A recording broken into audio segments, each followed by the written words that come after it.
Hello everyone, I'm João from That's Brilliant, and in this video we're going to talk a little bit about Newton's first law of motion.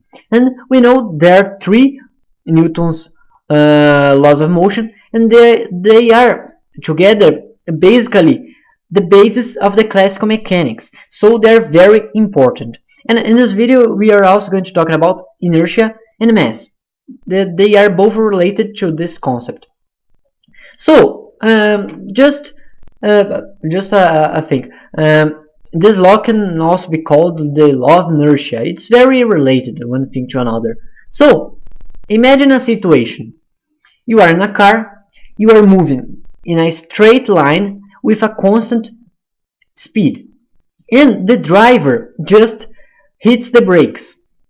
So the car is going to slow down and to stop. But you can see that you just keep moving a little bit forward.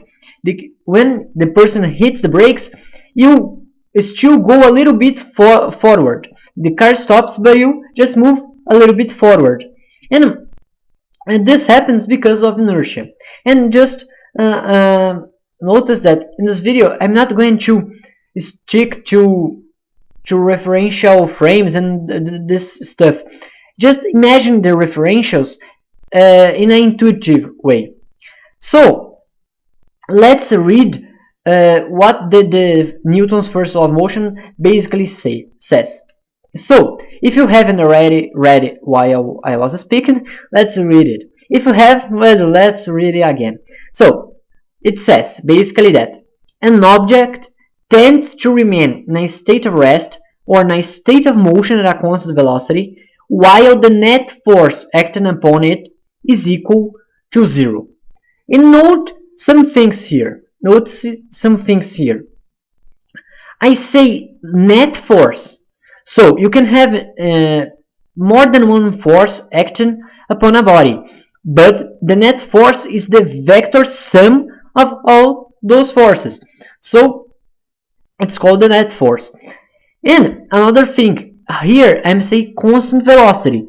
So it is constant speed and constant direction. So this case doesn't include, for example, circular motion, because the value of the velocity, the speed, has to be constant, but also the direction. And in the circular motion, we see that the direction is always changing. And also we see that in the circular motion, for it to be a circular motion, you have to have a centripetal force. So this is not the case. You have to have a constant direction and a constant speed. It's a constant direction. It's a constant velocity. And you can simplify what's written here in another way. Well, see that the state of rest is a state in which the velocity is equal to 0. You have a velocity. It is equal to 0, but it is a velocity. And if you stay, you remain in a state of motion, your velocity is constant, equal to 0, but constant. So both the state of rest and the state of motion at a constant velocity, both are a state of a constant velocity. The state of motion is a constant velocity, and the velocity is different from 0. In the state of rest, it's also a constant velocity, but the velocity is equal to 0. So we can simplify and say an object tends to remain at a constant velocity while the net force acting upon it is equal to 0. So this means if the net force action is equal to 0, you're going to remain at a constant velocity. We're not going to accelerate. But if the net force different from 0 acts upon the object, it's going to change its state. So the velocity is going to change, or going to accelerate. So let's go back to that example of the car. And imagine you are there, and again someone hits the brakes. And you can see that the car slows down, and the car, after a while, it stops. Why? Because when the person hits the brakes,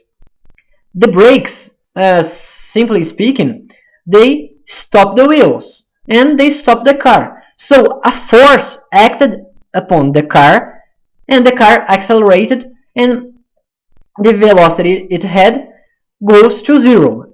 But the force of the brakes acted upon the car, not upon you, and you were inside the car. So the car can stop, but the force didn't act upon you. So if no net force is acting upon you, or a net force equal to 0 is acting upon you because there is no force, you're just going to keep in that state you were. So if you had a velocity, you're going to keep that velocity and you're going to keep moving with that velocity. So because of this, the car stops, but you keep going forward for a while. And you can see that because of this you have to wear seat belts. And this is the ethical part of the video. Wear seat belts. It's safe. It saves lives. Okay. So you can see you don't stop when the person hits the brakes. You keep going. You stop to the seat belt. Why? Because the force of the brakes act upon the car, not upon you. So there is no force upon you, so you keep moving. You keep your state of motion at a constant velocity.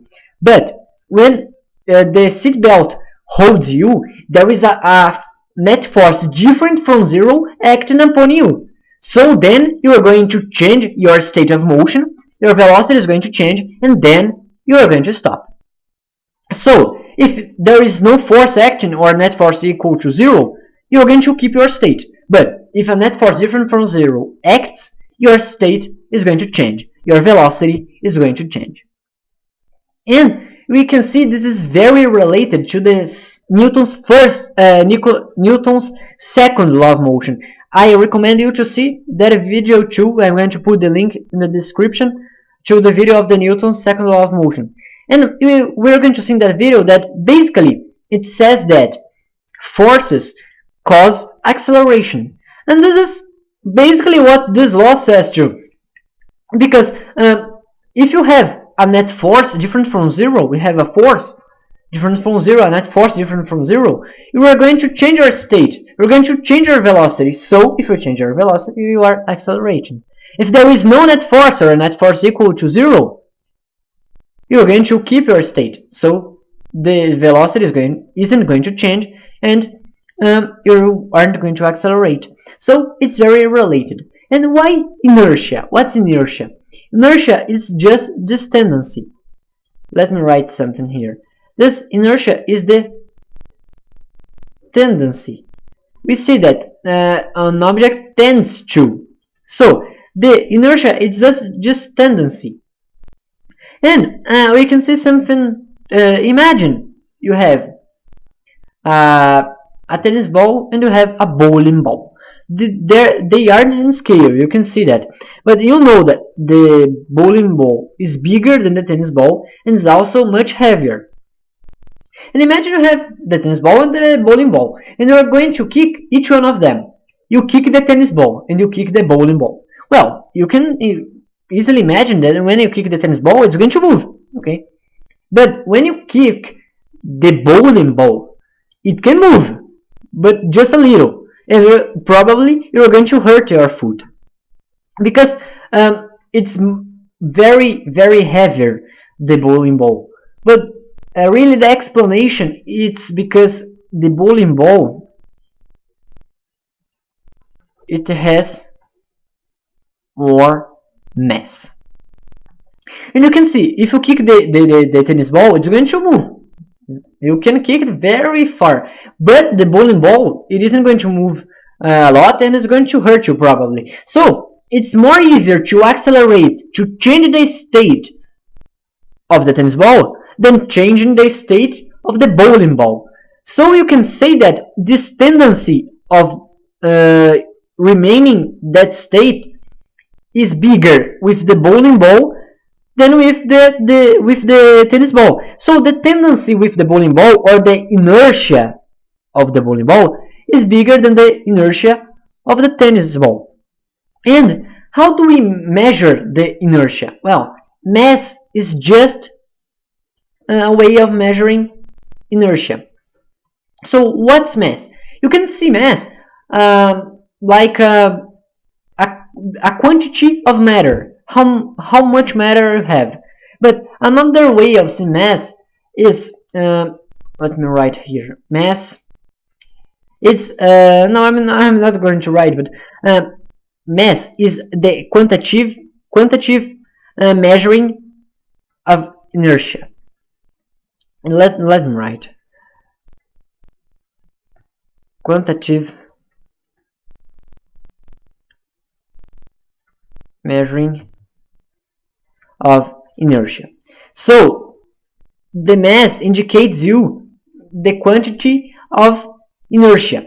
The mass is how you measure inertia. So the bigger the mass, the bigger the inertia. So you can see that the bowling ball that has much more mass than the tennis ball, it has much more inertia than the tennis ball. So it's much more easier to accelerate the tennis ball because the bowling ball has more tendency to remain in the state of rest. Imagine another thing. You have a tennis ball coming towards you, and you have a train coming towards you. Well, the wise decision is to run from the train, but imagine you are very strong. What is easier to stop, the tennis ball or the train? Well, obviously it's the tennis ball, and the mass of the train is hugely, it's very bigger than the mass of the tennis ball. So the inertia of the train is bigger. So it's very difficult, it's more difficult to change the state of the train than changing the state of the tennis ball, because the mass of the tennis ball is smaller. So you can just stop the tennis ball, but the train, well, you can't. It's because the inertia of the train is much bigger because it has much more mass. So this is basically the Newton's first law of motion. As I said, it's very important to physics, and it's one of the bases of the classic mechanics. So any questions, just write here in the comments. So as I said, I recommend you to watch also the Newton's second law of motion video in that read. So this is it. Thanks very much for watching, and I'll see you in the next videos.